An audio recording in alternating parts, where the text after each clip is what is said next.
The doorbell echoed through the Regini mansion like a small alarm that only 3 people in that house really understood. Lisa Davis froze in the hallway, one hand still holding a silver tray with fresh coffee. She had been on her way to Matteo Regini's office when the sound rang through the marble corridors. The bell again.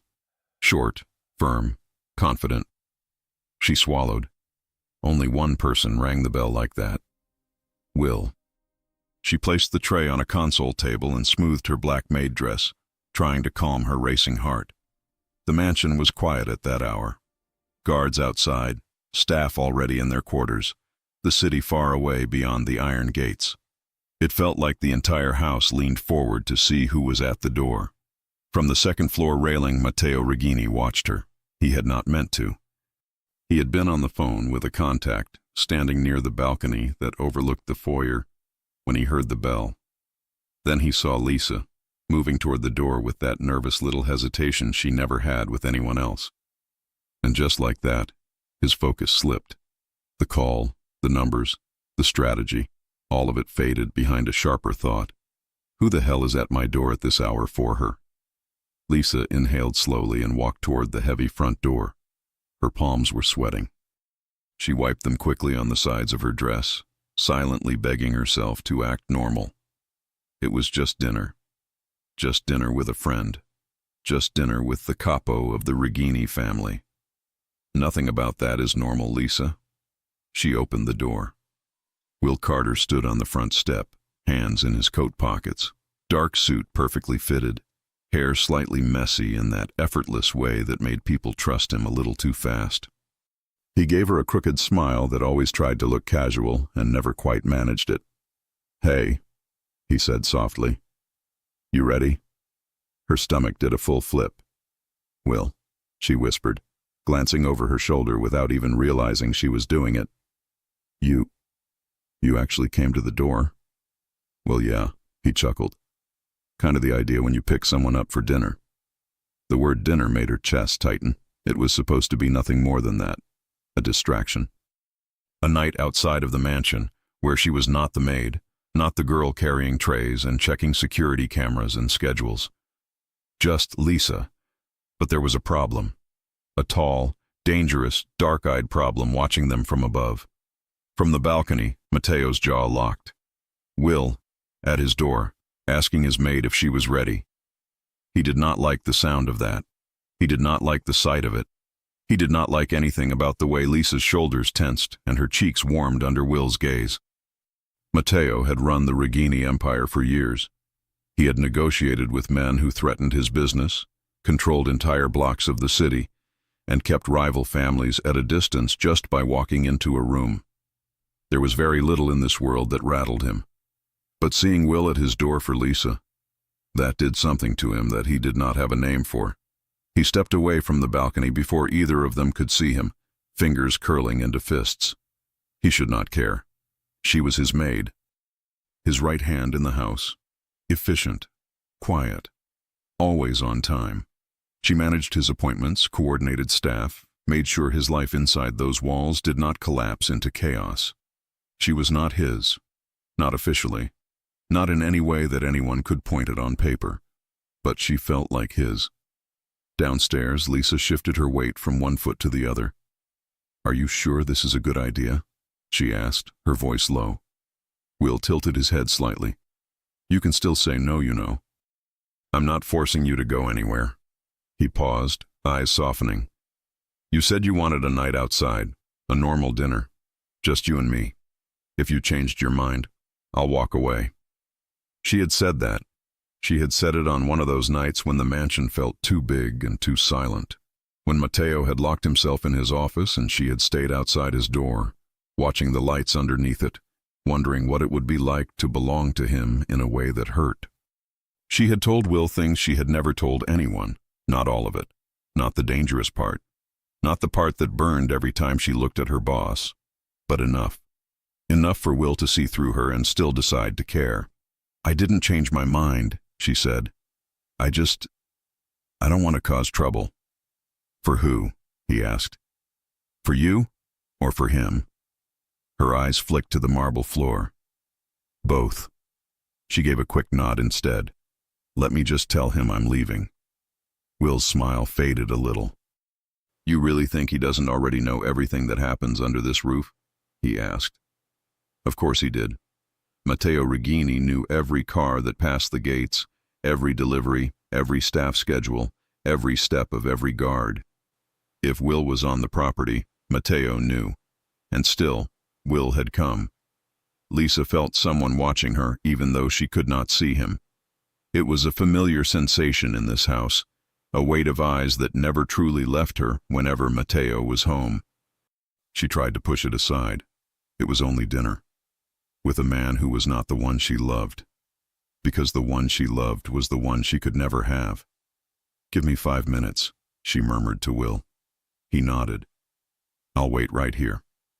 Lisa closed the door gently and leaned her forehead against it for a second, exhaling. Her heart pounded so hard it almost hurt. She straightened up and turned, only to find Matteo already at the bottom of the staircase, hands in his pockets, expression unreadable. Her breath caught. He had changed from earlier. Now he wore a dark shirt open at the throat, sleeves rolled up to his forearms, dress pants perfectly tailored. He looked relaxed, but she knew better. There was a certain stiffness in his shoulders, a tension in his jaw that gave him away. You're going out, he said. Not a question. Yes. Her voice was thinner than she wanted. I asked for the evening off. Mrs. Collins adjusted the rota. I approved it, he said. I remember. Of course he did. He had seen the request come through and had signed without looking twice. At the time, it had been a normal thing. Staff had lives. Sometimes they needed a night. He had not known it involved Will standing at his door. With who? He asked, even though he already knew. She swallowed. With Will. Something sharp flashed behind his eyes. Will Carter, he said, like he was confirming a threat. My capo. She forced herself to nod. Yes. He walked toward her, each step echoing softly on the marble. Lisa fought the urge to back away. She never did around him, but tonight everything felt charged. When he stopped in front of her, he was close enough for her to smell his cologne, familiar and warm and impossibly grounding. His gaze swept over her dress, her hair, the light makeup she had dared to put on. You're dressed up, he said. It's just a dress, she whispered. He looked at her for one long, thick second. It's not just anything, he said quietly. Her cheeks heated. There. That was exactly why she was in trouble. The way a simple sentence from him could sink into her chest and stay there. She tried to speak, but nothing came out. Matteo blinked slowly, shutting something down in himself. And you're going with him, he said. To dinner. Yes. He nodded once. Fine. The word sounded anything but fine. Her chest pinched. She opened her mouth before she could stop herself. If you don't want me to go, don't. His voice sharpened. Don't put this on me, Lisa. I approved your night off. You chose how to use it. She flinched slightly. He noticed. The regret was instant, but he kept his face steady. He was jealous, and jealousy looked ugly on him. It made him say things in the wrong tone. Will is my capo. He can't date, not anyone, especially not someone who lives under my roof. That old rule was there for a reason. Lines between business and personal lives got blurred too easily. Feelings turned into weakness, weakness turned into mistakes, and mistakes cost lives. But looking at Lisa now, at the way her eyes dimmed under his words, the rule felt like a cage he had built around himself more than anything else. He exhaled. Be back before midnight, he said. Text me when you arrive. Text me when you leave the restaurant. I want to know where you are. She blinked. You want me to text you? I want you safe, he said. The city doesn't stop being dangerous because you decided to put on a dress and say yes to dinner. She almost smiled. You sound like someone's father, she teased, a weak attempt to lighten the mood. His eyes darkened. Trust me, I don't feel like your father. Her lungs forgot how to work for half a second. Matteo saw the way her breath caught and hated himself for letting that line slip. It was honest, and honesty with her always came out stronger than he planned. He took a small step back. Go, he said, voice rougher. "He's waiting." Lisa nodded and turned away before he could see too much. She picked up her coat from the rack, hands shaking slightly, then opened the door again. Will straightened when he saw her, eyes flicking briefly over her shoulder. He caught a glimpse of Mateo at the bottom of the stairs, arms now crossed over his chest. The air between them was thick. "Boss," Will said, respectful, but not shrinking. "Will," Mateo replied. For a moment no one moved. Then Mateo tilted his head a little. "You came to the door yourself," he said. "Didn't send a car." Will's lips curled in a quick half-smile. "Some things you don't delegate." Mateo's jaw tightened. Lisa stepped out, pulling the door closer behind her. "We'll go. I'm going to text when we arrive," she said softly, almost like a promise. Mateo's eyes locked on hers. "I'll be waiting," he said. The door closed. The sound felt louder than it should have. Mateo stood there, staring at the closed wood for a long second, listening to the fading steps, the car doors, the engine starting. Something inside him pushed against the rules he had set for his men, against the logic that had always guided him, against the thin, fragile line he had drawn between himself and the woman he should have never noticed the way he did. He turned around, walked back to the balcony, and watched the black car roll down the driveway toward the gates. One of his security men stepped into view below. "Do you want us to follow them, sir?" the guard called up. Mateo's answer came faster than his good sense. "Yes," he said, discreetly. "I want to know exactly where they are, who gets close, how long they stay." The guard nodded and disappeared toward the garage. Mateo stayed by the balcony, fingers gripping the railing. He had told her to text him so he would know she was safe. That was the excuse. The truth sat heavier in his chest. He wanted to know everything because the idea of Will having her attention for even one evening made something in him burn. And he had no idea that tonight, at that restaurant, he was going to lose control in a way he had not done in years. He also had no idea what she was going to confess, not to him, to Will. The drive away from the Regini mansion felt unreal to Lisa. She had lived and worked there long enough that the outside world sometimes felt like a different life, one that belonged to someone else. Streetlights, busy corners, laughing couples on sidewalks. It all moved past the car windows in soft blurs. Will glanced at her from the driver's seat. "You're quiet," he said. She gave a small laugh. "I'm always quiet." "Not with me," he replied. "With me, you complain about how many times Mateo changes the schedule, how many late-night meetings he calls, how he refuses to eat unless you remind him." Her cheeks warmed. "Don't say it like that. It sounds like I nag him." "Well," Will smiled, "you kinda do. But that's probably the only reason he hasn't dropped dead from stress." She pressed her lips together, fighting back a smile. It was true. If she did not place food on his desk, he would forget. If she did not tell him to sleep, he would keep working. Not because he did not care, but because he cared too much about the empire he carried on his shoulders. "You saw his face, right?" she asked, staring out the window. "Whose?" Will asked, even though he knew. "Mateo's." "Oh, yeah." Will let out a low whistle. He looked like he wanted to cancel the entire night with a single order. Her stomach clenched. "I don't want this to be a problem for you," she said. "You're his capo." "And you're his maid," Will replied, "which is a problem for me." She turned to him, confused. "What?" He kept his eyes on the road. "If you were just a girl I met somewhere else, I would not be doing this tonight," he admitted. "I'd be doing it differently." "How?" she asked, voice barely above a whisper.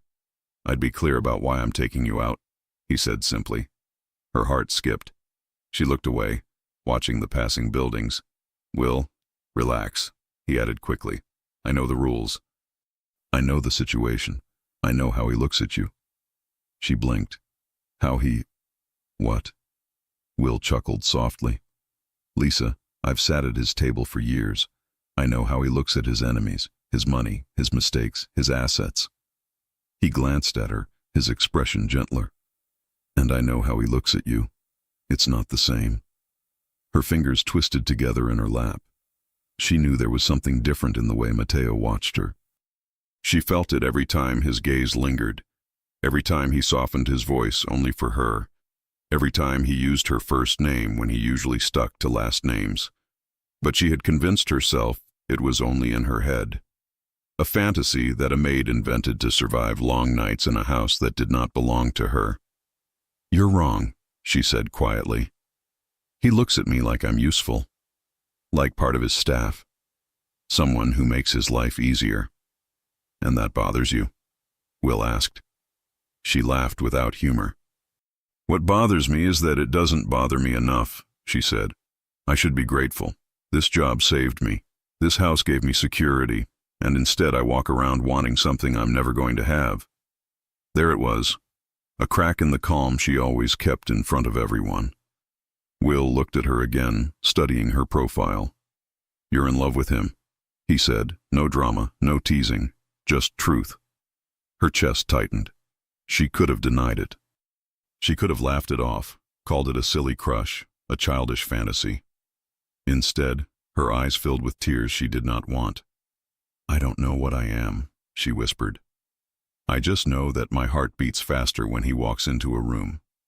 I know I'm more scared of disappointing him than anyone else. I know I stay up late checking if his office light is still on, even on nights when I'm off. That has to mean something." Will's hands tightened on the steering wheel. "Does he know?" he asked. "No," she said quickly. "And he can't. Ever." "Maybe he should," Will replied. "You deserve to be seen." She shook her head.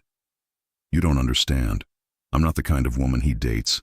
You've seen them. Elegant, perfect, untouchable. They arrive in designer cars and leave before breakfast. I'm the one who cleans the glasses after they go." His jaw clenched. He hated that image. "Maybe he needs someone real instead of all that," Will said. "Maybe that's exactly what he needs, and he's too stupid to see it." She smiled sadly.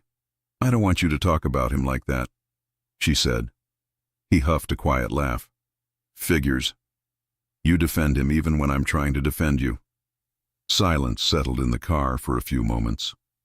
The city lights washed over them, softer now as he turned toward a quieter district where the restaurant was. Will spoke again, voice cautious this time. "Listen," he said, "if all this is about him, why did you say yes to dinner with me?" The question sat between them, heavy but gentle. Lisa took a breath. "Because I needed to remember I exist outside of him," she said. "Because I wanted to know what it feels like to sit at a table and have someone look at me like a woman, not like staff. Because you make me laugh when the house is too serious. And because—" She stopped. He waited. "Because I trust you," she finished. "More than I should." Will's chest warmed and ached at the same time. "Then I won't hurt that trust," he said quietly. "No matter what happens tonight." She turned to him again. "That's why I told you yes," she added. "Because I knew you'd understand." He nodded once, eyes forward again. He did understand. Too well. He parked outside the restaurant a few minutes later in front of warm lights and a discreet entrance that promised privacy. Lisa pulled her phone out of her purse. "I should text him," she said.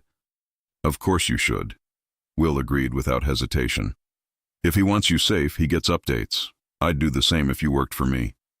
She sent a quick message. "We arrived at the restaurant. Everything's fine." She waited. The reply came faster than she expected.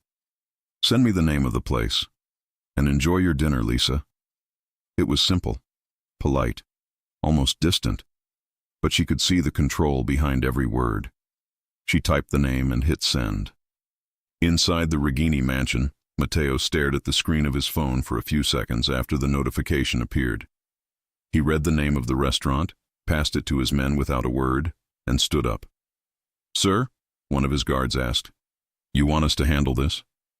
He slid his phone into his pocket. "No," he said. "I'll handle it myself." He picked up his jacket from the back of the chair, shrugged it on, and walked out with that quiet, lethal calm that made everyone move out of his way. He told himself he was going to confirm with his own eyes that the place was secure. He told himself he was going to watch from a distance and then leave. He believed none of it. In the restaurant, Lisa and Will were led to a small table near a window. The lighting was soft, the noise level low enough that they could talk without raising their voices. She looked around, almost nervous. "This is too fancy for me," she murmured. "You work in a mansion," Will pointed out. "I think you'll survive white tablecloths."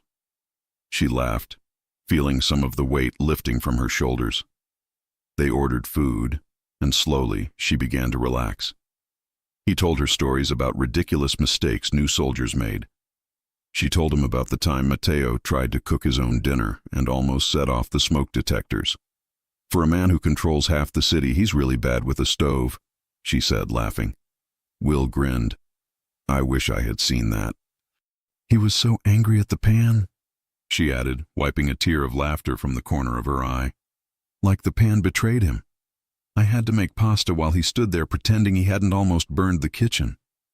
Will watched her, the way she lit up when she talked about Matteo, even through jokes, the way her eyes softened and sparkled. He knew then that tonight was going to change something. He just did not know how.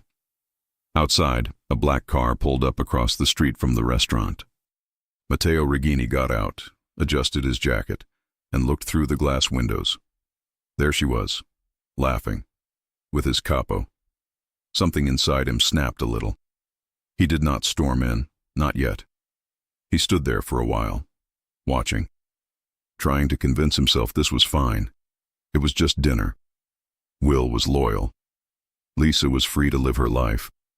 But when he saw Will lean forward, when he saw Lisa lower her gaze, nervous and vulnerable, his patience thinned.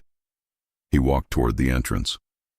Tonight, he promised himself he would stay calm. He had no idea how badly he was going to fail. By the time the main course arrived, Lisa felt lighter than she had in months. She had laughed more in 1 hour with Will than she had in weeks. He was easy to talk to. He did not treat her like she was just staff. He did not pretend she was invisible, and he did not stare at her like something he could not touch. He looked at her like a person, a woman. She was grateful for that. She was also painfully aware that every story, every joke, every memory she brought up circled back to the same center. Matteo. She pushed her fork around her plate. "Can I ask you something?" Will said. "Of course. If he walked into this restaurant right now and asked you to leave with him, would you go?" Her heart jumped into her throat. "That's not fair," she whispered.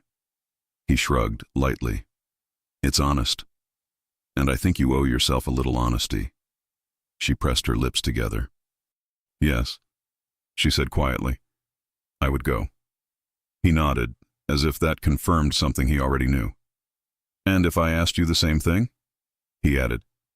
"If I said I wanted this to be a real date, that I wanted a chance with you, what would you say?"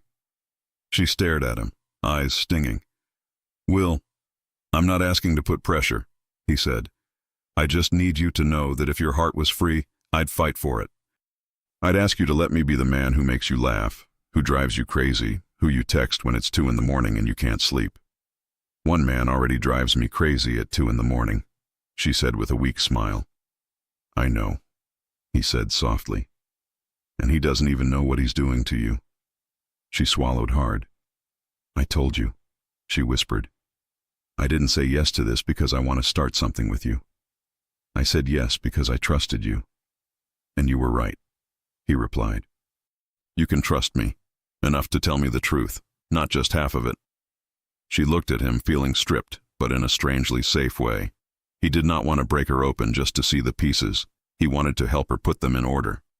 "The truth is," she started. She stopped, fingers gripping the napkin on her lap. He waited. "The truth is that I'm in love with a man who doesn't see me," she said, the words finally spilling out. "I wake up thinking about him. I go to sleep thinking about him. I know what time he'll leave his office. I know how he likes his coffee. I know when he's stressed just by the way he opens a door. And he has no idea what that does to me." Will's chest tightened. "Say his name," he said gently. "At least for yourself." Her eyes filled with tears. "Matteo," she whispered. I'm in love with Matteo Regini, and I hate it. A tear slipped down her cheek. She wiped it away quickly, embarrassed. Will exhaled slowly, then gave a small, sad smile. I already knew, he said, but thank you for trusting me enough to say it. She laughed shakily. I'm sorry. This isn't exactly a fun dinner. Hey. He leaned in a little. You didn't invite me into a fantasy. You invited me into your reality. I can handle that. She sniffled, nodding. I thought maybe if I went out with someone else, my heart would calm down, she admitted. I thought maybe I'd look across the table and see something other than him in my head. And? He asked. She looked at him honestly. And you're wonderful, she said. Any woman would be lucky to have you. But my heart is stupid. It keeps going back to the wrong place. He smiled, even though it hurt. At least your taste in men isn't completely terrible, he said. He's a good man. Annoying, overprotective, controlling, but good. She laughed again, wiping her cheeks. I thought you'd be angry, she said. What, because I like you? He asked. You being honest with me doesn't make me angry. It makes me respect you more. Most people lie to themselves for years. She relaxed, the tension easing out of her chest. I don't know what to do, she whispered. You don't need to decide anything tonight, he said. Let me be the friend who took you out for dinner. Let me make sure you eat dessert. And if you ever decide to tell him, I'll stand back. She frowned. And if he never feels the same? She asked. Then he's the idiot, not you, Will said. She smiled, but it was fragile. Promise me something, she said. Whatever happens, don't let this ruin what you have with him. He trusts you. He trusts us, Will corrected. He trusts you more than you think. She shook her head, but he did not argue. He knew what he knew. He also knew they were not alone. Because from across the restaurant, near the entrance, a man had just walked in wearing a dark suit and a storm on his face. Matteo. He glanced around once quickly, then his eyes landed on their table. On Lisa, on Will. On the way, Will leaned in, close enough to catch every word. On the way, Lisa's eyes were red like she had been crying. Something inside him went very, very quiet. Then it exploded. He walked toward their table with controlled steps. The kind of measured pace that made his men nervous. The room seemed to shift around him, conversations dropping to a hush as people recognized his presence even if they did not know his name. Lisa's gaze drifted toward the entrance, out of habit more than intention. Her breath stopped. Will, she whispered. He turned. Ah, he said under his breath. That answers the question of what he'd do if he walked in. Matteo stopped at their table. For a second, no one moved. Good evening, he said, voice low and calm in a way that felt dangerous. Boss, Will said, standing up out of respect. Didn't expect to see you here. Matteo's eyes flicked to him, then locked on Lisa. You said you were going to text me when you left, he said. We haven't left yet, she stammered. Clearly, he replied. Her fingers trembled around the napkin. Is everything okay? She asked. No, he said simply. Nothing about this is okay. Will's jaw tightened slightly. With all due respect, boss, he started. Lisa has the night off. We're just having dinner. Nothing illegal. Nothing dangerous. Matteo turned his gaze to him fully now. You're my capo, he said. You're not supposed to be just having dinner with my staff, especially with someone who lives under my roof. The words came out sharper than he intended. People at nearby tables started to watch. Will lifted his chin. There's no line being crossed here, he said. Matteo's laugh was short and humorless. Oh, there's a line, he said. You're just pretending not to see it. Lisa stood abruptly, heart racing. Stop, she said softly. Please, people are staring. Let's talk outside. No, Matteo said. We're going to be very clear right here. His voice was still low, but the intensity in it cut through the buzz of the restaurant. A few waiters froze mid-step. A couple at the next table pretended not to listen and failed. Lisa felt heat rush to her face. Matteo, she whispered. He looked at her, and for the first time that night, The jealousy slipped completely free. You came to my door, he said to Will. You rang my bell. You stood there like you had the right to take her out. My Capo, taking my maid to dinner. The words my maid hung in the air, heavy and possessive. Will's eyes narrowed. With all due respect, he repeated quietly, she doesn't belong to you. The table might as well have disappeared. The restaurant shrank to the three of them. Matteo took a step closer. You work for me, he said. Every move you make reflects on me. You don't start relationships. You don't mix business and personal life. That has always been the rule. So this is about the rules? Will asked. Yes, Matteo snapped. No, Lisa whispered. They both turned toward her. She was shaking, but not from fear, from something sharper. This isn't just about the rules, she said. You're angry because he picked me up. Because I said yes to dinner. Because you didn't approve of the idea of me sitting at a table with someone who wasn't you. The room went quiet around them. Matteo stared at her. Lisa, he said slowly, you have no idea why I'm angry. Then say it, she replied, eyes shining. Don't hide behind your rules. Don't humiliate him in front of everyone if this is about something else. He clenched his teeth. You're not listening, he said. He cannot date anyone. Do you understand? He cannot have a relationship. The people around us are targets. Anyone close to him becomes vulnerable. You become vulnerable. So it's about my safety? She asked. Yes, he said. And that's all? She pressed. He opened his mouth to say yes. He did not manage it, because Will placed a hand on the back of her chair, grounding himself more than her, and spoke quietly. She told me something tonight, he said, eyes on Matteo. Something you should have heard years ago. Will, don't, Lisa whispered. He shook his head. She loves you, he said clearly. That's why she's here. That's why she said yes to dinner, because she's trying to live with that. The words dropped into the space between them like a stone in deep water. Matteo's breath caught. For a second, all the noise of the restaurant disappeared.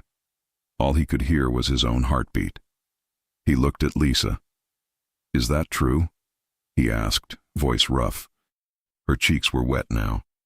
She had not even realized she was crying again. Yes, she said. But you were never supposed to hear it. His chest burned. He looked between them, his Capo, steady and strangely calm, and the woman he had tried not to want for far too long, standing with her heart finally out where he could see it. The jealousy that had driven him here crashed against something else. Fear. If he admitted what he felt, he would break his own rules. He would expose her. He would put her in a world that had already taken too much from too many people. If he denied it, he would hurt her in a way he was not sure he could live with. He did the only thing he knew how to do when he was cornered. He got angry. You should have never used me to fix your feelings for him, he said to Lisa, even though he knew it wasn't fair. You should have never put him in this position. Will stepped between them slightly. If you're going to blame someone, blame me, Will said. I asked her out. I drove to your house. I rang your bell. I don't regret any of it, because at least now you know what you've been pretending not to see. Stay out of this, Matteo snapped. No, Will replied. You don't get to order me around about my own heart. I already did, Matteo shot back. Years ago, you accepted the rules when you joined me. No relationships, no distractions. You work for me. You give me your loyalty, your focus, your life, if necessary. You knew exactly what you were signing up for.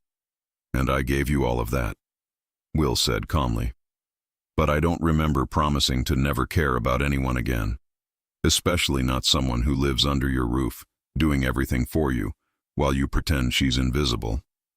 I have never treated her like she's invisible, Matteo said, voice low, dangerous. Lisa spoke again, voice trembling. I never felt invisible, she said. He turned to her quickly. But I never felt seen as a woman either, she added, the pain in her eyes clear. That cut deeper than anything. His anger flickered, replaced by something softer, more desperate. Lisa, he started. Enough, she whispered. Stop arguing with him because of me. Stop using him as a shield. If you want me to leave with you, say it. If you don't, let me finish my dinner in peace." Silence wrapped around them again. Matteo stared at her. The choice was right there. Leave. Let her go. Protect her from his world, even if it meant watching her heart twist itself around a man she thought did not want it, or step forward. Finally, his hands curled at his sides. He opened his mouth. The restaurant door opened. A group of new guests walked in, laughing loudly, breaking the moment. A waiter approached nervously, asking if everything was all right, if they needed anything. Matteo stepped back. "We're done here," he said, voice tight. "Will, you're leaving. Alone. You're coming back to the mansion. We're going to talk." Will looked at Lisa. "And her?" he asked. Matteo's jaw worked. "She's coming with me," he said. Lisa's breath caught. "How?" she whispered. "As what, Matteo? Your maid? Your responsibility? Or something else?" He looked at her like the question physically hurt him. "We'll talk," he said. "Not here, not with everyone listening. You're not staying in this restaurant one more second." He reached for her hand without thinking. She let him take it, even though her heart was shaking. As he led her toward the door, the entire room watched. Not the Mafia boss, not the Capo. Just a man dragging his jealousy out into the open. The scandal had started. The answers had not. The car was too quiet. Lisa sat in the passenger seat, her hands folded tightly in her lap, her heart still struggling to catch up with everything that had just happened. Her napkin from the restaurant was still clenched between her fingers, crumpled and useless. The city lights slid past her window in streaks. She knew the streets around the Regini mansion. She knew the route to the restaurant. She knew the roads that led back home. This was not that route. She glanced at the dashboard. Matteo's profile was hard, focused on the road. His jaw flexed. His hands gripped the steering wheel, the leather pressed under his fingers. She noticed the turn. "Matteo," she said softly, "this isn't the way back to the mansion." "I know," he said. Her throat went dry. "Where are you taking me?" she asked. He did not look at her. "Somewhere we can talk without an audience." The word audience sat heavy. The restaurant, the eyes, the way the entire room had gone silent while he argued with his capo over her. Her cheeks warmed again at the memory. Lisa turned forward, watching the road. He drove out of the busiest streets, away from the crowded center, toward a quieter part of the city. Less traffic, fewer people, taller buildings with dark windows. "You didn't need to drag me out of there," she said after a while, her voice low. "We could have finished dinner and left like normal people." "We are not normal people," he replied. "Then we could have talked outside," she insisted. "I didn't want that scene. I didn't want Will in the middle." "He put himself in the middle," Matteo said. "He defended me," she said. His fingers tightened on the wheel. "I never said I was angry about that," he muttered. "I am angry about everything else." She closed her eyes for a moment. "You humiliated him in front of everyone," she said quietly. "Yes," he agreed. "You humiliated me," she added. His chest felt tight. He did not apologize. Not yet. The word sat somewhere behind his teeth, trapped under all the things he had not said for years. He took a sharp right into an underground parking garage. The security gate opened with a beep. No guard stepped out. No one checked his ID. It was automatic, controlled. A place that already knew him. Lisa frowned, looking around. She had never been here before. He parked in a private space near an elevator. There were no other cars on that level. The concrete walls were clean. The lights were bright but soft, not harsh. He turned off the engine. For a moment, he did not move. Neither did she. The world outside the car was silent. Lisa swallowed. "Are you going to say anything?" she asked quietly.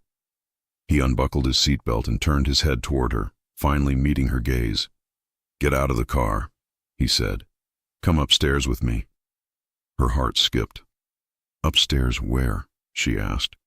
Somewhere you can look me in the eye without everyone watching, he said. I owe you that. He opened his door and stepped out before she could answer. Lisa stared at his empty seat, at the hollow space where his body had been, at the steering wheel still slightly warm from his hands. She could refuse. She could stay in the car. She could call a cab, call Will, call anyone. She opened the door and stepped out. The elevator doors slid open when Matteo tapped a code on the panel. She stepped inside, standing at the far side of the small metal box while he pressed the button for the top floor. The doors closed. He stood next to her. Not close enough to touch, too close to ignore. She could feel the heat of his body.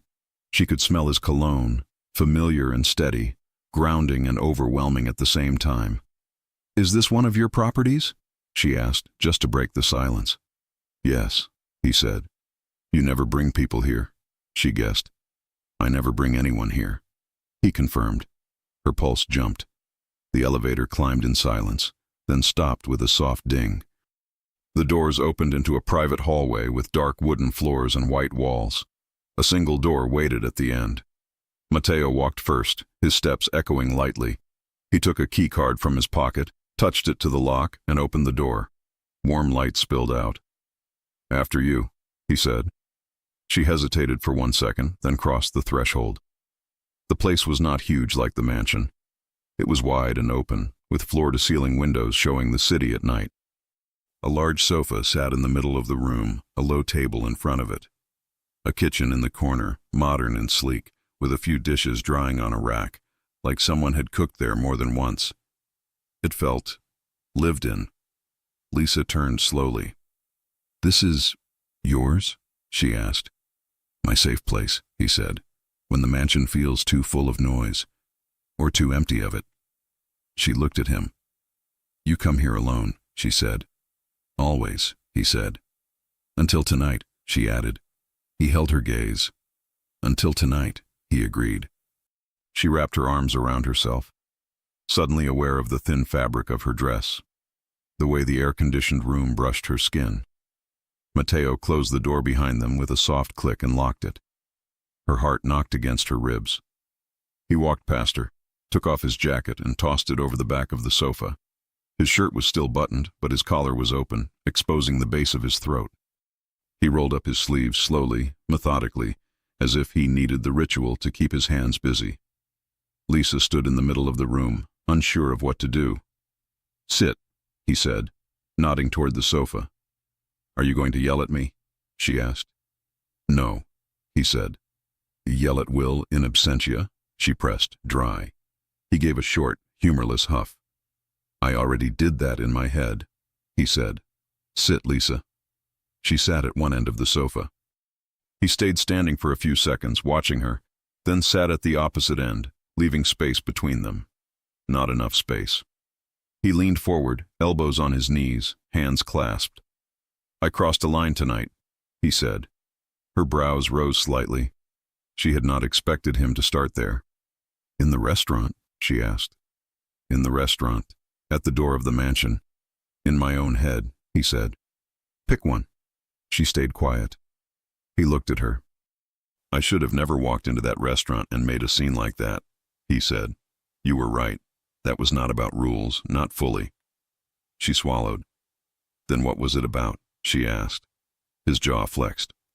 It was about the fact that every time I close my eyes I see you in my house, he said. You in the hallway. You in the kitchen. You in my office. You bringing me coffee. You telling me to eat. You telling me to sleep. And tonight I saw you with him instead of me. Her breath hitched. That is not your right, she said softly, even though her heart was fluttering. No, he said. It isn't. But it is what I felt. She tightened her hands together, knuckles white. Do you have any idea what it was like, sitting across from him while you told him everything? He asked. She frowned. You heard us? She asked, shocked. No, he said. I came in after. But I saw your face. I saw your eyes. I could tell you'd said something important. Then he looked at me like he knew something I didn't. She looked down. Then he said it, Matteo went on. He said, "You love me," in front of everyone. Her chest squeezed. "I wanted to disappear," she whispered. "I didn't want you to find out like that." "How did you want me to find out?" he asked. "You planned to keep it inside you until when? Until you could not breathe anymore?" "Yes," she said simply. "It was safer." "Safer for who?" he asked. "For you? For me? For him?" "For everyone," she replied. He inhaled slowly. "Look at me," he said. She forced her eyes up. His gaze was sharp and dark and more open than she had ever seen. "Is it true?" he asked. What he said. She could have lied. She could have laughed, called it a misunderstanding, said she had been confused, emotional, dramatic. She did not. "Yes," she whispered, "I'm in love with you." The words felt heavier than in the restaurant. Here, there were no strangers watching, no waiters pretending not to hear. Here, it was just him and her and the truth. He closed his eyes for a moment, his head dropping slightly. "Since when?" he asked quietly. She swallowed. "I don't know," she said. "It wasn't one moment. It was a lot of little things. The way you treat your people. The way you carry the weight of everything and still remember if I had lunch. The way you talk to me when you're tired. The way you never call me staff in front of anyone. The way you say my name." Her voice shook. "It got worse the day you came back with that cut on your eyebrow and still tried to say it was nothing," she went on. "I went to my room and cried like an idiot. That was when I realized it was serious." He opened his eyes again. "You never said anything," he murmured. "What would I even say?" she asked, her hands lifting helplessly. "Hi, boss. The maid is in love with you? I like watching you sign contracts and drink coffee. I like the way you loosen your tie when you're tired." The corner of his mouth twitched, but the weight in his eyes did not fade. "I'm not a woman you date," she added, voice breaking. "I clean your house. I bring your food. I answer your calls. I stand outside your office and make sure no one bothers you. That's my place." "The hell it is," he said quietly. She blinked. He leaned back against the sofa, running a hand over his face. "You think I don't see you," he said. "You think I only see the uniform, the schedule, the tasks. You think I see you as one more name on the payroll." She stayed silent. "You are wrong," he said. Her heart thumped hard. "Then how do you see me?" she asked. He looked at her like the question hurt him. "Too much," he said. "More than I should. More than I ever planned to." Her chest tightened. "Then why didn't you say anything?"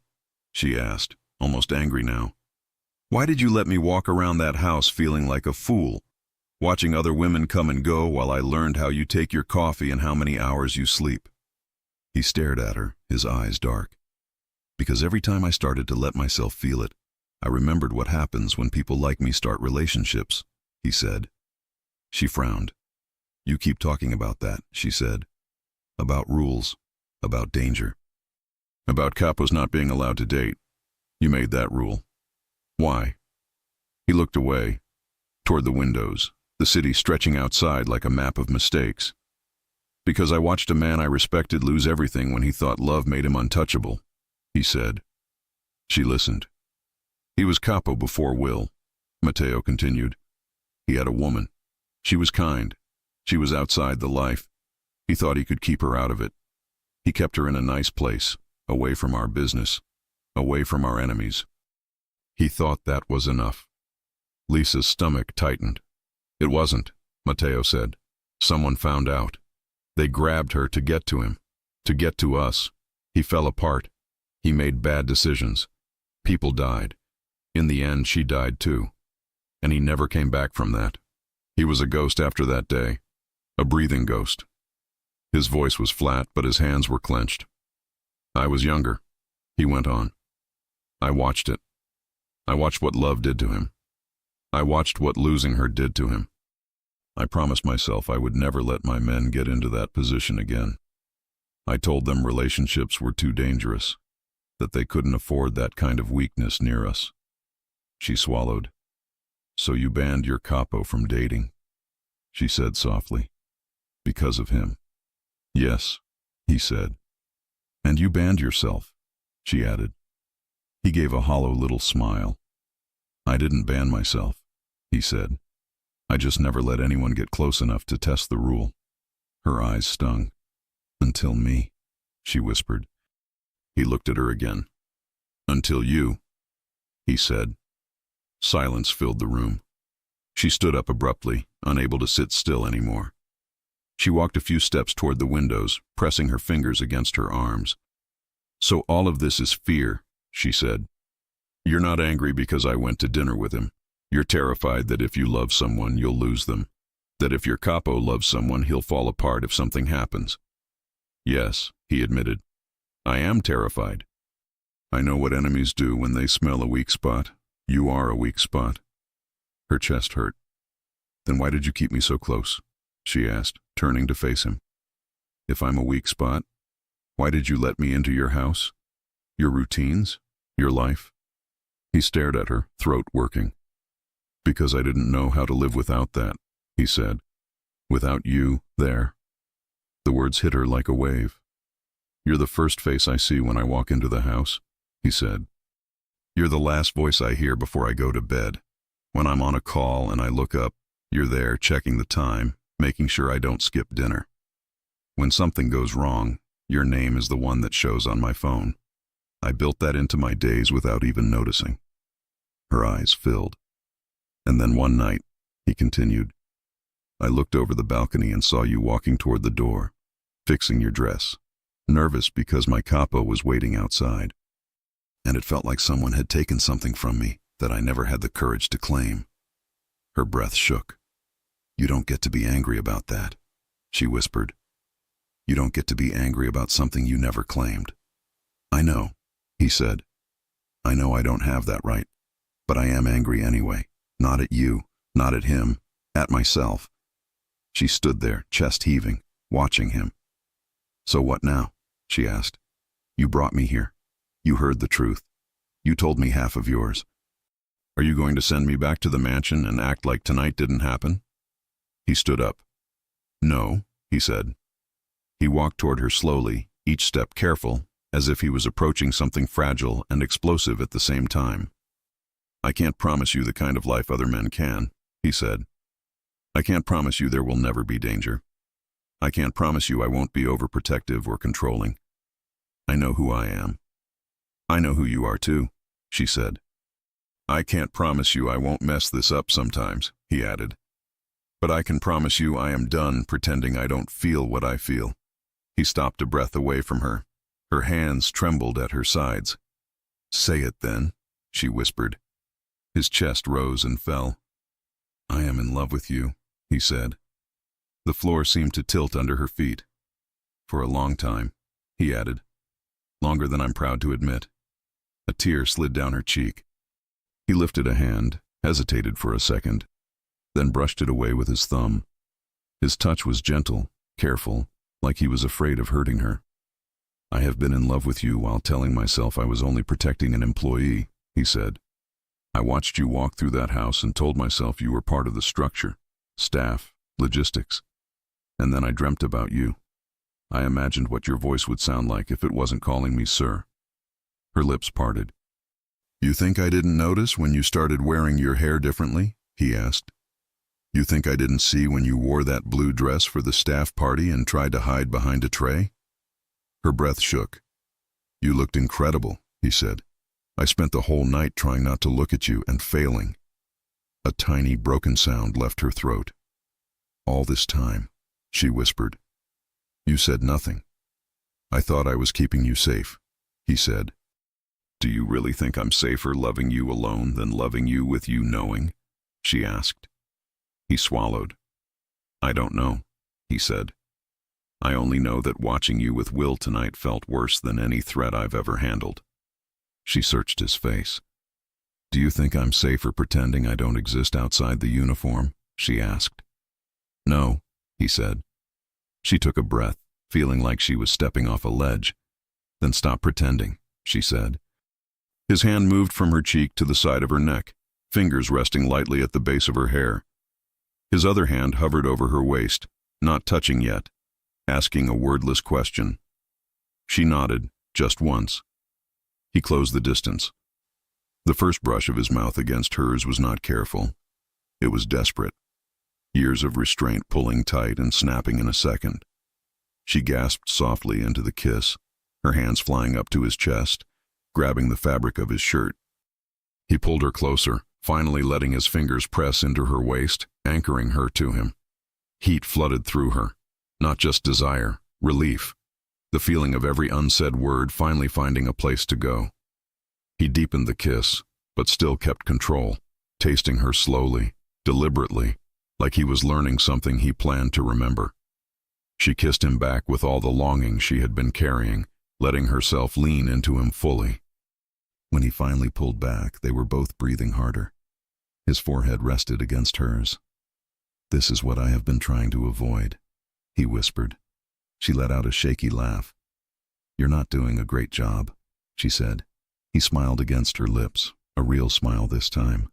Soft, younger. He opened his eyes and looked at her, really looked at her. "If we do this," he said, "there is no going back." She nodded. "I don't want to go back," she replied. "I've already lived the version where I love you alone. It almost destroyed me.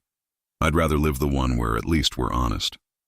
He cupped her face with both hands now, thumbs tracing her skin. "I can't promise I'll be good at this," he said. "You're good at everything when you decide," she answered, her voice unsteady. "You're good at everything when you decide. You just never decided us." His eyes softened. "I'm deciding now," he said. He kissed her again, slower this time. A promise instead of a storm.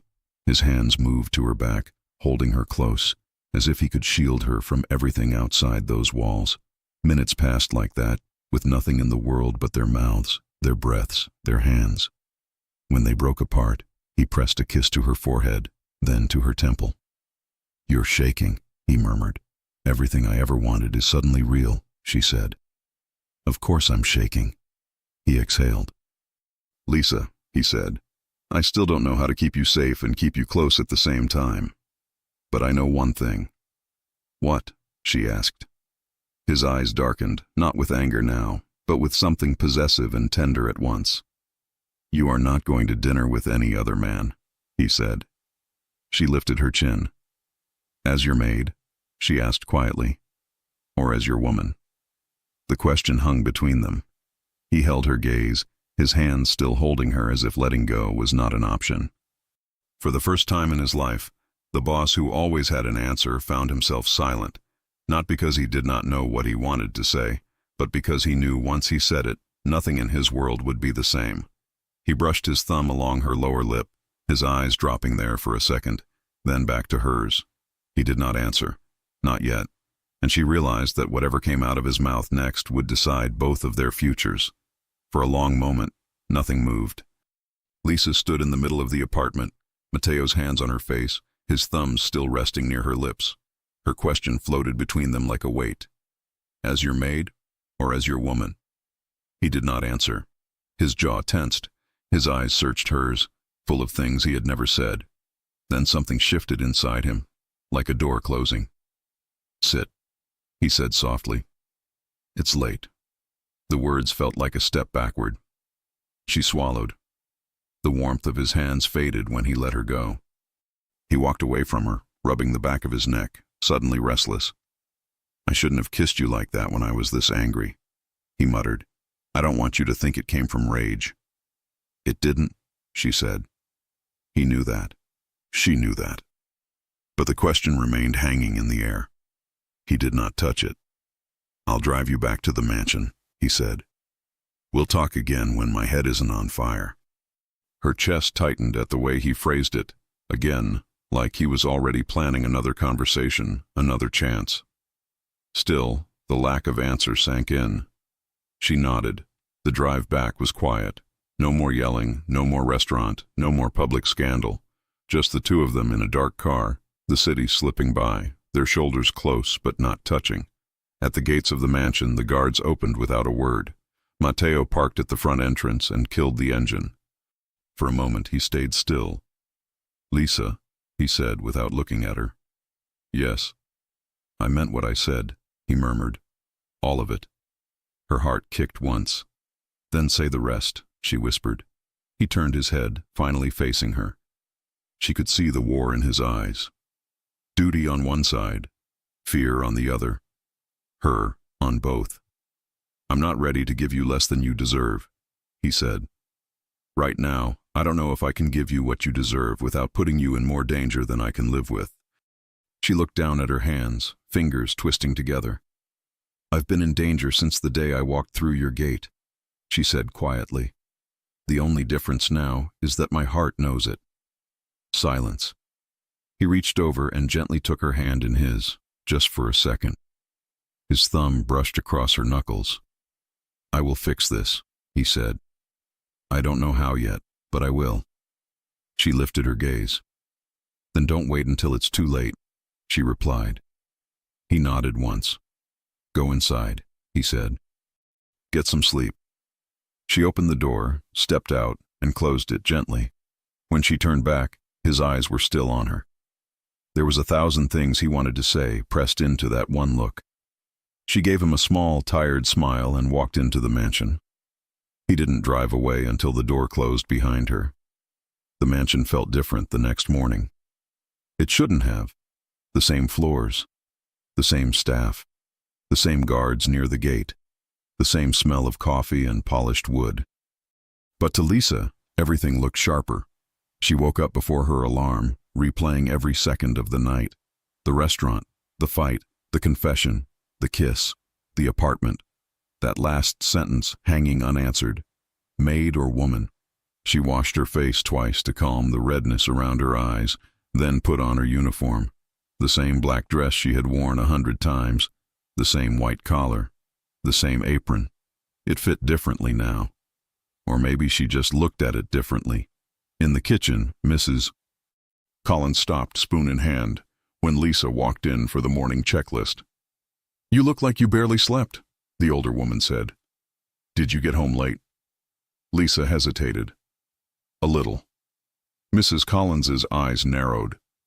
She had been running big houses for long enough to know when something was off. Did something happen? She asked. Lisa forced a reassuring smile. Just a long night, she said. Nothing I can't handle. Mrs. Collins stared at her for a second longer, then sighed. You don't get paid extra for handling everything, you know, she muttered, returning to the stove. Lisa grabbed the tray with Mateo's breakfast. Once she had carried it automatically, mind on tasks, schedule, routine. Today the tray felt heavier. She walked down the hallway toward his office, her heart beating faster with each step. It wasn't even 8 in the morning, but his door was already slightly open, light spilling into the corridor. She knocked on the frame. Come in, Mateo's voice said. She stepped inside. He sat behind his desk, sleeves rolled up, shirt collar open, eyes on a document that he was clearly not reading. His phone lay face down next to a folder. His tie hung over the back of his chair like he had thrown it there and forgotten. When he looked up and saw her, his expression changed, very slightly, but she noticed. His shoulders lowered a fraction. His eyes softened, just for a second. Good morning, she said. Good morning, he answered. He looked at the tray in her hands. You don't have to do that, he said. I can ask someone else. For some reason, that stung. I always bring your breakfast, she said, placing the tray on the edge of his desk. It's part of my job. He watched her carefully. Last night we talked about not pretending, he said. I don't want you to wake up and act like nothing happened. That would be easier, she murmured. Maybe, he replied. For you? For both of us, she said. He stood up slowly, coming around the desk. He didn't come too close, but closer than a boss should stand to his maid. Is that what you want? He asked. She stared at his shirt buttons. I want you to stop asking questions you're not ready to answer, she said quietly. His jaw tightened. I told you I'm in love with you, he said. That wasn't a question. And then I asked if I was your maid or your woman, she replied, finally lifting her eyes to his. That wasn't a question either. It was a choice. He exhaled through his nose, frustration, and desire and fear all mixed together. "You're asking me to put a label on something in the span of a few hours," he said. "Something I've been fighting for years." "I'm asking you not to leave me in the middle," she said. His hand moved, almost like it had a will of its own. He brushed a strand of hair away from her face and tucked it behind her ear. It was too intimate for a man who hadn't decided what to call her yet. "You're not in the middle," he said softly. "Not for me." "Then where am I?" she whispered. He didn't answer. Instead, he did something that surprised both of them. He leaned down and pressed a quick kiss to her forehead, gentle, warm, quiet. It was the kind of gesture that didn't belong to a boss and employee. "I have a meeting in 15 minutes, he said, stepping back. "You should eat something too. You look pale." She swallowed the lump in her throat. "I always look pale," she said. "Not like this," he replied. She turned away before he could see how close she was to crying. "I'll be in the hallway if you need anything," she said. "I always need something," he murmured. "That's the problem." She walked out, closing the door softly behind her. The next few days felt like living in a house with a live wire running through the walls. Nothing exploded, but everything hummed. Matteo and Lisa fell into a new rhythm without talking about it. He stopped pretending she was just part of the background. He called her by her first name more often. He asked how she was sleeping. He stayed in the kitchen with her while she reheated his late dinners, leaning against the counter, eyes on her instead of his phone. Some things didn't change. He still worked late. He still spoke in low, serious tones on phone calls. He still sat in long meetings with his men, discussing territories and alliances. But now, he noticed other things. He noticed when she changed her earrings. He noticed when she wore a slightly different shade of lipstick. He noticed when she rubbed her neck at the end of a long day. He noticed everything. Lisa noticed too. She noticed the way his hand brushed her lower back when he passed behind her in the kitchen, a simple, steady touch that said, "I see you without words." She noticed that he never raised his voice to her, even when he was tired and stressed. She noticed that he seemed to breathe easier when she was in the same room. There were almost moments everywhere. Almost kisses in the hallway when they stepped too close. Almost hugs at the bottom of the staircase when she brought him his forgotten phone. Almost confessions at midnight when she caught him staring at her with an expression he quickly buried. And still he didn't say the word. Woman. He did not call her that. Not yet. Will came back to the mansion 2 days after the restaurant incident. He walked through the front doors with a neutral expression and a bruise forming near his jaw that had nothing to do with a fight. It looked like someone had been clenching their teeth near him for a little too long. Lisa spotted him from the upper hallway as he spoke with one of the guards near the entrance. Her chest tightened with a rush of guilt and relief. She had not seen him since Matteo pulled her out of the restaurant. She took a breath and walked down the stairs. "Will," she called softly. He looked up. A slow, crooked smile tugged at his mouth. "So you're alive," he said. "That's good. I wasn't sure if he locked you in a tower after dragging you out of there." She let out a nervous laugh. "He doesn't have a tower," she said. "You know what I mean," he replied. He walked toward her, hands in his pockets. "How are you?" he asked. "I don't know," she said honestly. "Fair answer," he said. "He's been interesting these last 2 days." She frowned. "Interesting how?" "On a scale of 1 to I'm going to kill my capo for breathing near the wrong people," Will said. "We hit some new numbers." She winced. "I'm sorry," she murmured. "Don't apologize," he said. "I poked the bear on purpose." She looked at him, worried. "Did he treat you badly because of me?" she asked. Will shook his head. "No," he said. "He treated me badly because of him. Big difference. And he didn't cross any lines he can't come back from. I know how he works. I knew what I was doing when I pushed that button." She lowered her eyes. "I told him everything," she whispered. "About you. About how I feel. About the rest." "I heard," Will said dryly. "I was there when I turned your love life into a table topic." She groaned softly, covering her face with one hand. I wanted to disappear, she said. You handled it, he said. Better than both of us, to be honest. She dropped her hand. What about you? She asked. You wanted this to be a date. I basically used you to say goodbye to something that never started. He smiled, but it was softer now. I didn't want it to be a pity date, he said. I wanted it to be real. But I also knew, somewhere in that thick head of mine, that your heart was already full. I just hoped there might be a corner. Her eyes filled with guilt. Will, relax, he said calmly. I'm not broken. I'm not going to drink myself to death on your account. I've seen worse. I've survived worse. She exhaled. Is there anything I can do to make it less weird? She asked. He thought for a second. Yeah, he said. Don't disappear when you see me in a hallway. Don't treat me like I was a mistake. Don't act like we shared some big drama. We had dinner. You told the truth. That's it. She nodded, relief loosening her shoulders. I can do that, she said. He studied her for a moment. He told you? Will asked suddenly. Told me what? She replied. How he feels? Will said. She hesitated. Yes, she admitted. He told me. Not everything. Not with all the words I wanted. But enough. And he kissed you, Will said, tone matter of fact. Her cheeks flushed. How do you know? She asked. Will raised a brow. You really think he dragged you to his secret apartment and brought you back looking like that for a handshake? She blinked. Secret apartment? She repeated. He snorted. Of course he took you there, he said. He thinks he's subtle. Her eyes widened. You knew about that place? She asked.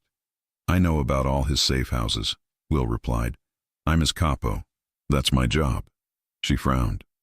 Then why did you let him act like bringing me there was some big forbidden move? She asked. Because for him it was, Will said simply. He doesn't go there with anyone. He sleeps there when the mansion feels too loud or too empty. Something warm spread through her chest. Lisa, Will added, more serious now, you should know something, not to make it harder, but because you deserve to know. She stiffened slightly. What is it? She asked. He glanced around. The hallway was empty. You think he's just your boss, Will said. You think he only cares because you run his house, but there's more. She frowned. More what? She asked. You know your sister's medical bills? He asked quietly. Her heart dropped. How do you know about that? She whispered. Because I'm the one who moves some of the money, he said. You think those discounts came from charity? You think those sudden adjustments in the hospital system were a miracle? She stared at him, frozen. What are you saying? She asked. I'm saying he's been paying what your insurance doesn't cover for years, Will said. Quietly, through another account, so you wouldn't see his name on anything. Her throat closed. That's not true, she breathed. Will held her gaze. He started the week after you asked Mrs. Collins for an extra shift, he said. You looked like you hadn't slept in days. He called me into his office, threw a file on the desk and said, Fix this. She doesn't ask for help. I don't want her worrying about this again. Lisa's eyes filled with tears. He never said anything, she whispered. He wasn't doing it for thanks, Will said. He was doing it because he's completely gone for you and refuses to admit it in full sentences. A tear slipped down her cheek, then another. Will reached into his jacket and handed her a handkerchief. He also refused 2 job offers you never knew you got, he added casually. She looked up, stunned. What? She croaked. A contact from another family asked if you'd be willing to manage their household, Will said. Better money, different city. He told them you were unavailable, then increased your salary without telling you why. Said it was an adjustment to match standard rates. She pressed the handkerchief to her face. And there was that time with the guy who kept hanging around the staff entrance, Will continued. He pretended it was about security. It wasn't. She swallowed hard. What happened? She asked. Guy had a crush on you, Will said. Kept trying to talk to you when you left after your shift. You probably thought he just got bored and stopped showing up. She nodded. She remembered someone, vaguely. A man who had looked at her a little too long a few times. Then he had stopped coming. He didn't get bored, Will said. Matteo saw him, didn't like his face, had a little chat. The guy suddenly decided to find interest in another neighborhood. Lisa's legs felt unsteady. She leaned against the banister. He's been doing all of that, she whispered. And I thought I was just convenient. Will smiled, but there was no teasing in it now, only a quiet kind of understanding. You're not convenient, he said. You're the exception to his own rules. Her tears came faster. That makes this worse, she said, voice breaking. Why? He asked. Because if he cares that much, why can't he just say it? She whispered. Why can't he look at me and say, you're my woman, instead of leaving me halfway between Maid and something more? Will sighed. Because he's Matteo, he said simply. He doesn't know how to be half mafia boss and half man in love. He only knows how to be one at a time. And right now, he's stuck in the switch. She laughed weakly through the tears. That sounds like a very expensive problem, she said. Lucky for you, he has money and stubbornness, Will said. And you have more power than you think. She dabbed her eyes. Sometimes I think I should just leave, she said quietly.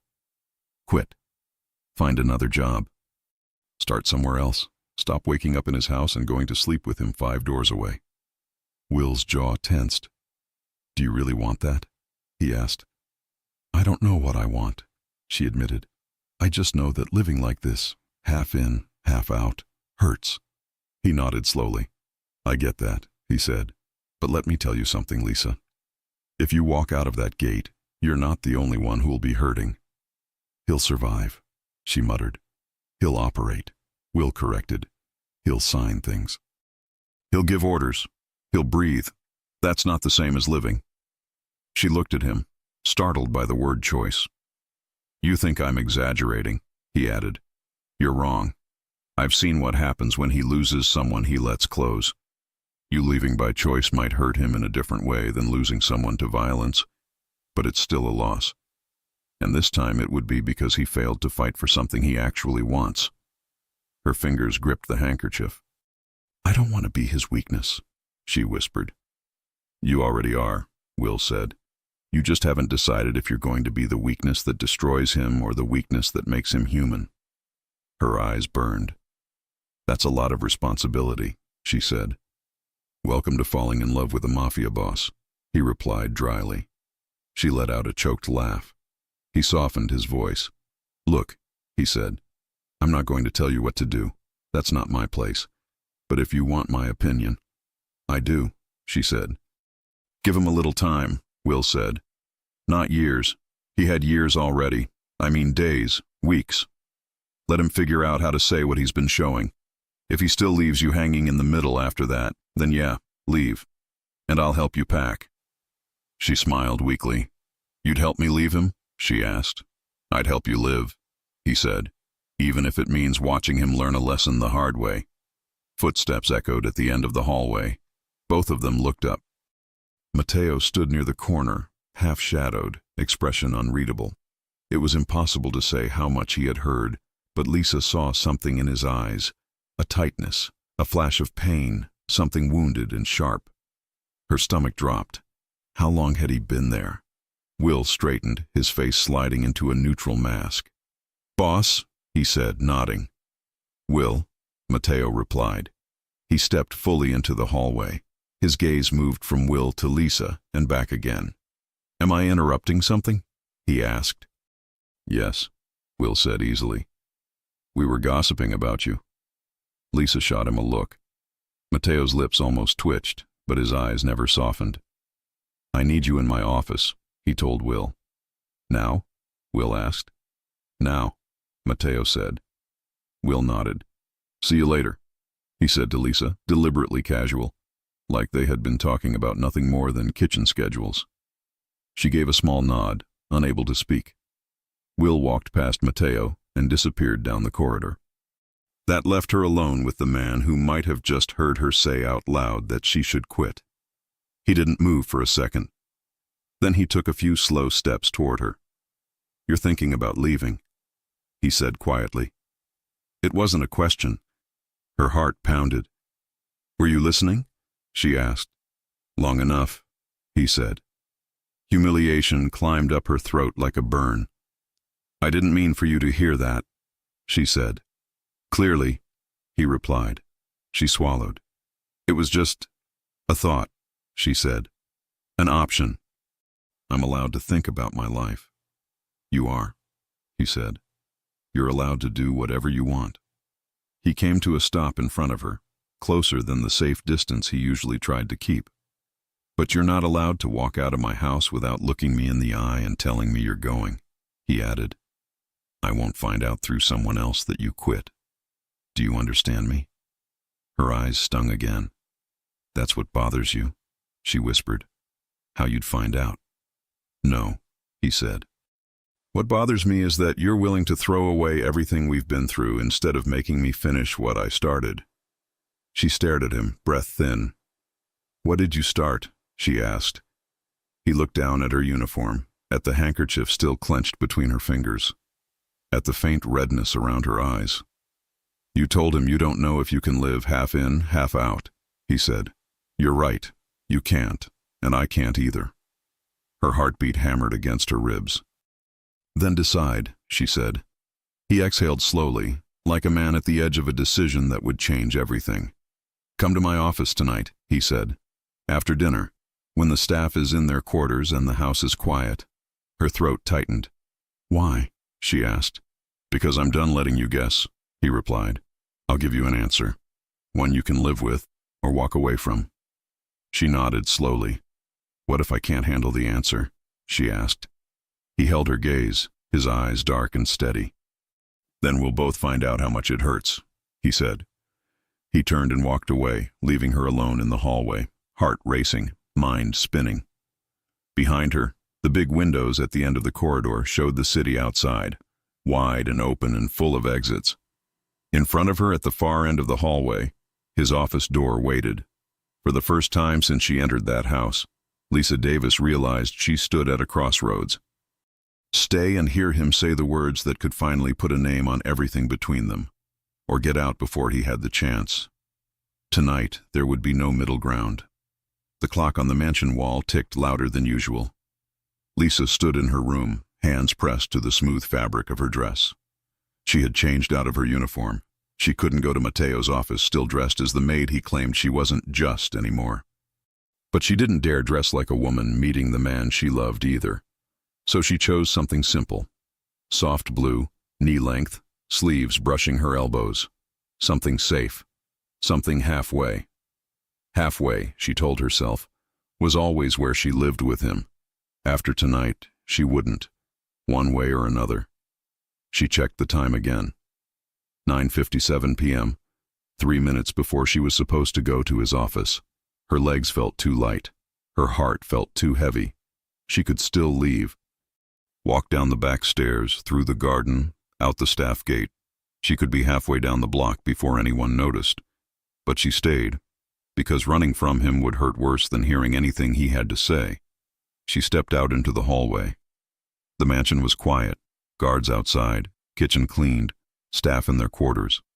A hush fell over everything after 10 p.m., but tonight it felt like the walls were holding their breath. When she reached the double doors of his office, she hesitated. She raised her hand, lowered it, raised it again. The doors opened on their own. Mateo stood inside. He wore no jacket. Just a charcoal shirt, sleeves rolled up, the top 2 buttons undone. His tie was draped over a chair, forgotten. His hair was slightly undone in the way it got when he ran his fingers through it too many times. He had been waiting and worrying. He said nothing for a moment as he looked at her, slowly from her face to her dress, back to her eyes, like he was memorizing her before he even started speaking. Then, "Come in," he said, voice low. She stepped in. The doors closed behind her with a heavy click. Suddenly she was aware of every inch of the room. The soft lamp on the corner table, the faint smell of leather and his cologne, the whiskey glass untouched on the desk. The window behind him showed the city in tiny glittering lights. He watched her like he was trying to read her thoughts. I almost thought you wouldn't come, he said quietly. I almost didn't, she replied honestly. Why did you? He asked. She took a slow breath. Because leaving without hearing your answer would have been worse than anything you could say. His eyes softened. He nodded once. Sit, he said. She didn't. Instead, she asked, Do you want me to sit? He hesitated. No, he admitted. I want you to stand. I want to look at you while I say this. She swallowed. He walked around the desk, stopping in front of her, but not too close. Enough space to talk, not enough to run. You asked me something, he said, and I didn't answer. I remember, she whispered. His jaw flexed. Are you my maid? He said slowly. Or my woman? Her breath caught. He took a step closer. You can't be both, he said. Not for me. Not anymore. She felt her pulse in her fingertips. Then what am I? She asked. His eyes darkened. I want you as my woman, he said. Not my maid. Not my employee. Not someone who stands 3 steps behind me. I want you with me. Her chest tightened painfully. But he wasn't finished. He took another step, now close enough that she felt his warmth. I didn't say it earlier because I was afraid, he said. Afraid of losing you like I lost others. Afraid of dragging you into my world and watching it break you. Afraid that loving you would destroy the parts of you I need intact. She blinked hard to stop the tears. But I am more afraid of losing you because I didn't say anything. He continued. I am more afraid of waking up one day and realizing you left because I spent years making you feel invisible. She shook her head. I never felt invisible. You did, he said. You just learned to hide it better than I learned to see it. Her lip trembled. He reached out slowly, giving her time to move away if she wanted, and rested a hand on her cheek. She leaned into it. I can't protect you from everything, he whispered, but I can love you better than I've ever loved anyone, if you let me. She placed her hand over his. I've spent years loving you in silence, she whispered. I don't want silence anymore. His breath left him in one long exhale. Then stay, he said. For tonight, she asked. For all the nights, he answered. Her eyes blurred. And my job, she whispered. We'll change roles, he said. You won't work under me. You'll stay here, but not as staff. I don't care what it costs. I don't care who questions it. He swallowed, voice lower now. I care about you. A tear slipped down her cheek. Mateo. He brushed the tear away slowly. There's something else, he said. You need to know this part. Her breath tightened. He walked to his desk, opened a drawer, and pulled out a small black folder. He returned to her, offering it without touching her hands. What is it? She asked. Proof, he said simply, of everything I've been doing without telling you. She opened it.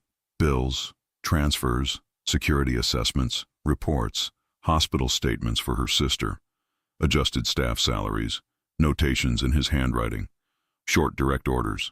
Take care of this. She doesn't need to know. Fix the insurance gap. Increase security around the staff entrance. Reject the offer. She's not leaving this house. She hasn't eaten today. Remind her quietly. Her vision blurred. She closed the folder, clutching it to her chest. You did all of this behind my back? She whispered. He ran a hand through his hair, tension tightening his shoulders. Yes, he said. Because I didn't want you to think you owed me anything. Because loving you quietly was the only way I knew how. She took a shaky step toward him. And now? She asked. He looked at her, completely unguarded. Now, he said, I want to love you out loud. Her heart broke open. She stepped into him, closing the last inch of space. He inhaled sharply when she touched his chest, her fingers trembling as they curled into his shirt. Say it again, she whispered. He lifted her chin gently with his fingers. You're my woman, he murmured. If you want to be. Her eyes fluttered shut, tears falling freely now. I want to be, she whispered. He didn't kiss her right away.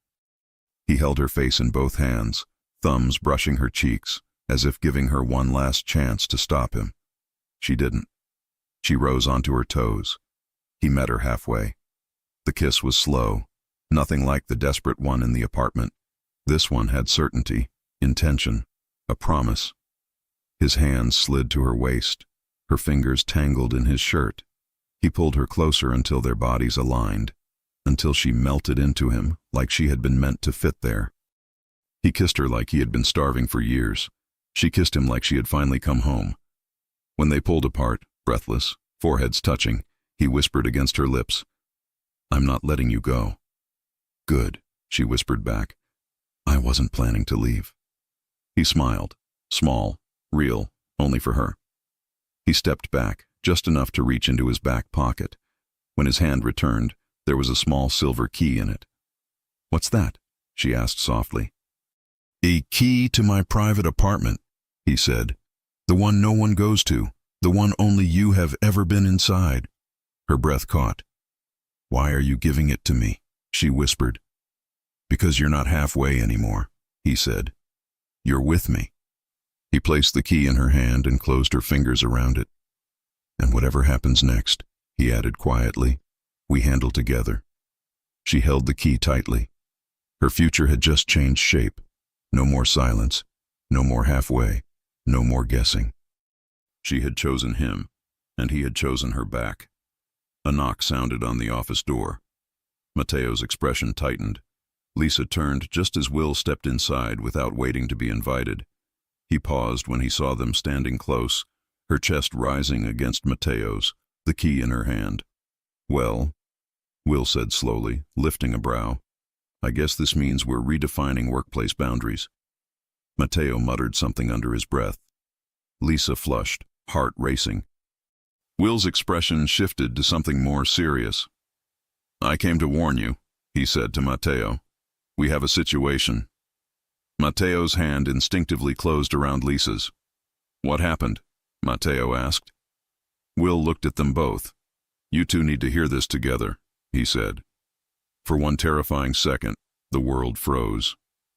Lisa's fingers tightened around the small silver key Mateo had just placed in her hand.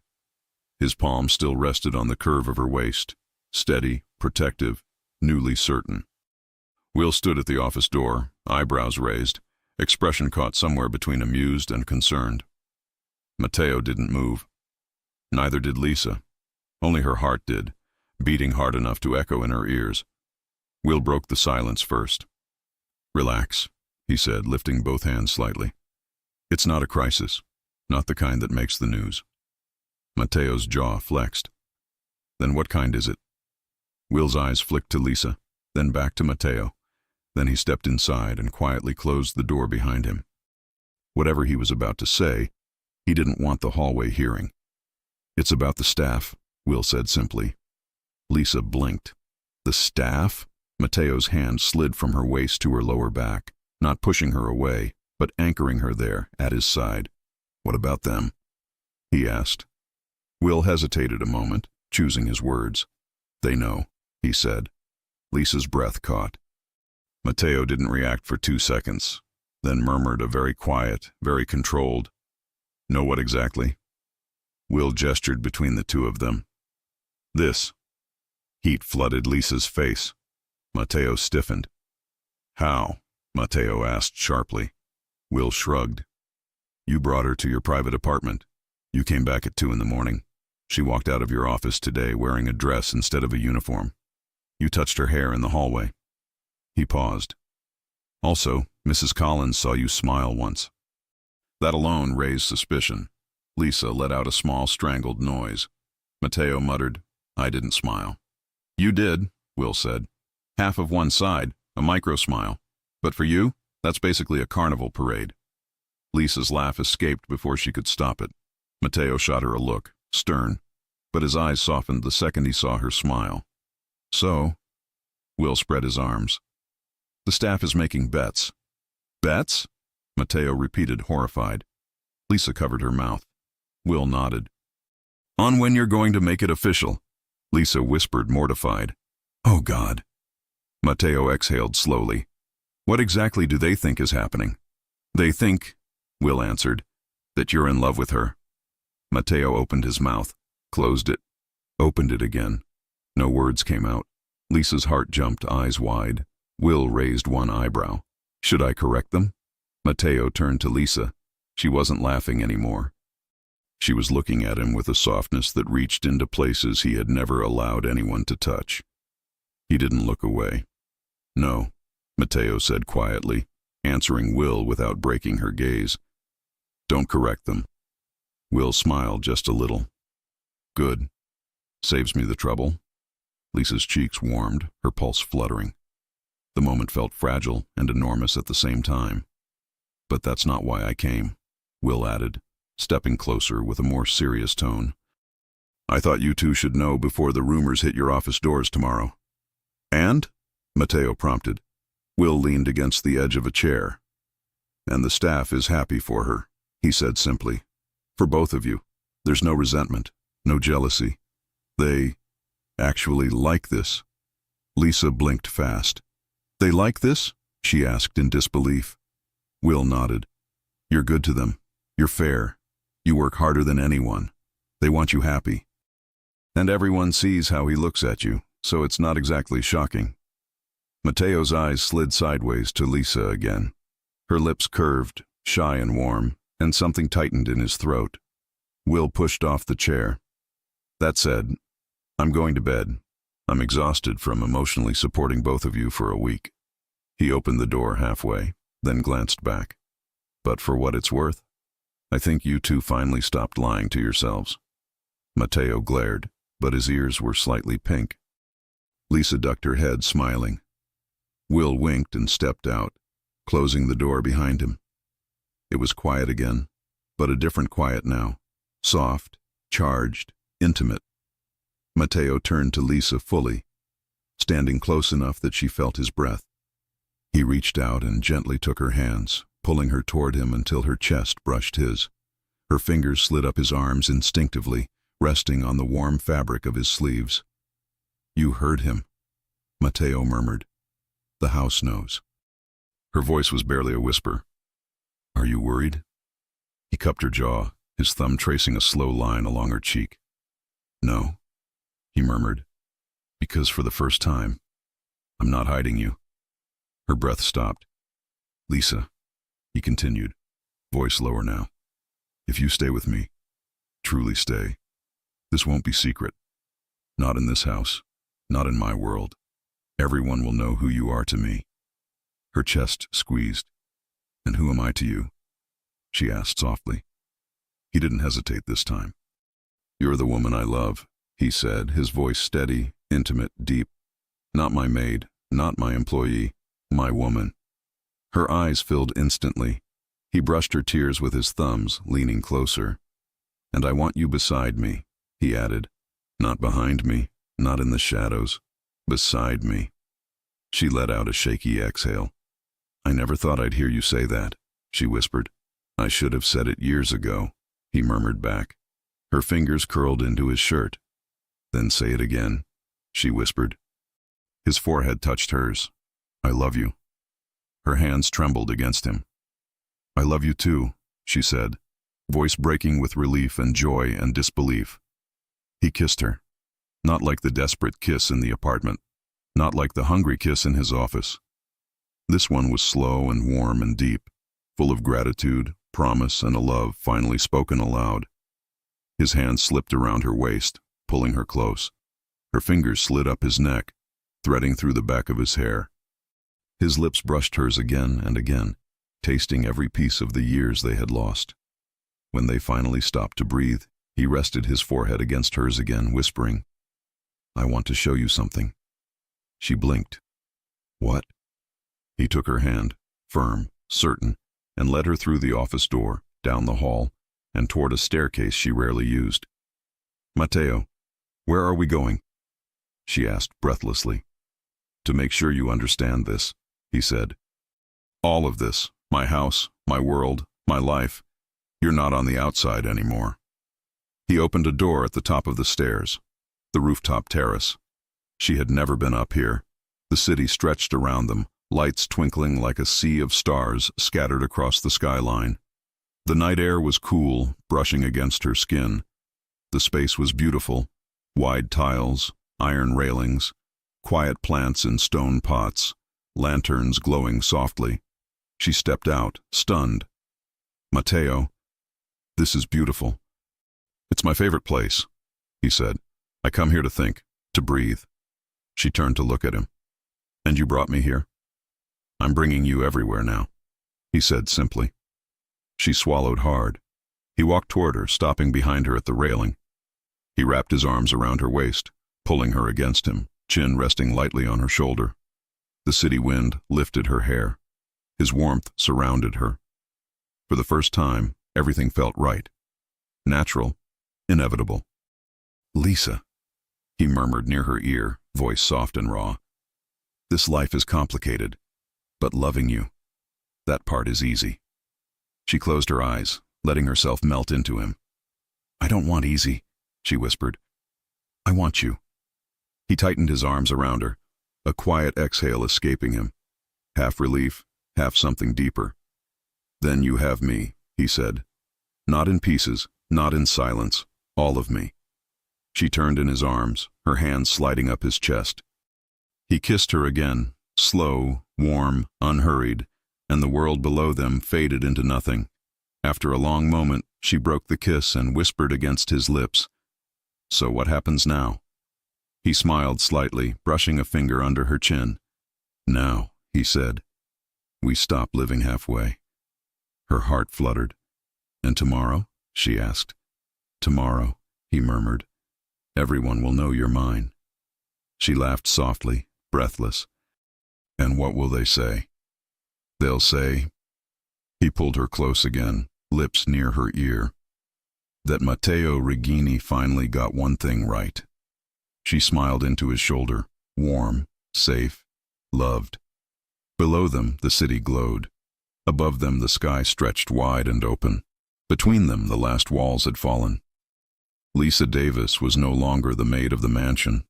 She was the woman the Mafia boss loved, with all the intensity, devotion, and tenderness he had once tried so hard to bury.